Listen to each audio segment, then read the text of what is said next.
Hello guys, side hustle muna tayo ngayon. Dahil gagawa tayo ngayon ng adobong mani. Hiwain muna natin ng maninipis ang bawang. At pagtapos nito, painitan muna natin ang kawali at ilagay ang mantika. Hayaan muna nating uminit ang mantika ng husto bago ilagay natin ang bawang. Gawing katamtaman lamang ang lakas ng apoy para hindi masunog ang bawang natin. Halu-haluin lang natin para pantay-pantay ang pagkakaprito ng bawang natin. Pag brown na ang kulay ng ating bawang, maaari natin itong hanguin at i-drain para matanggal ang excess oil. Ngayon ay simulan na natin ang pagprito ng mani. Inuna ko muna yung maning hubad o yung maning walang balat.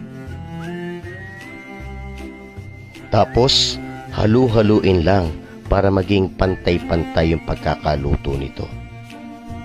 Ayan, luto na ang ating maning hubad. Isunod naman natin ngayon yung maning may balat.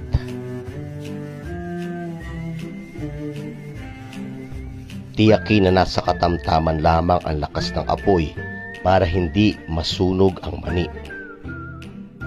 Haluin natin mabuti para maging pantay ang pagkakaluto nito. Matapos ang pagprito ng mani, maaari na itong timplahan ngayon ng iodized salt.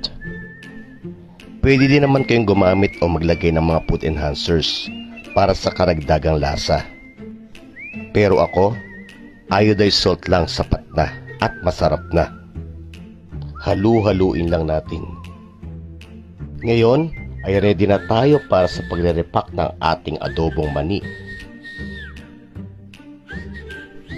Gumamit nga pala ako ng ziplock para naman presentable ang ating adobong mani bago natin ito ibenta.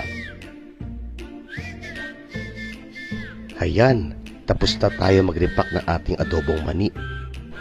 Ready for delivery na to. Guys, maraming salamat po sa pagsama sa akin. Thank you for watching.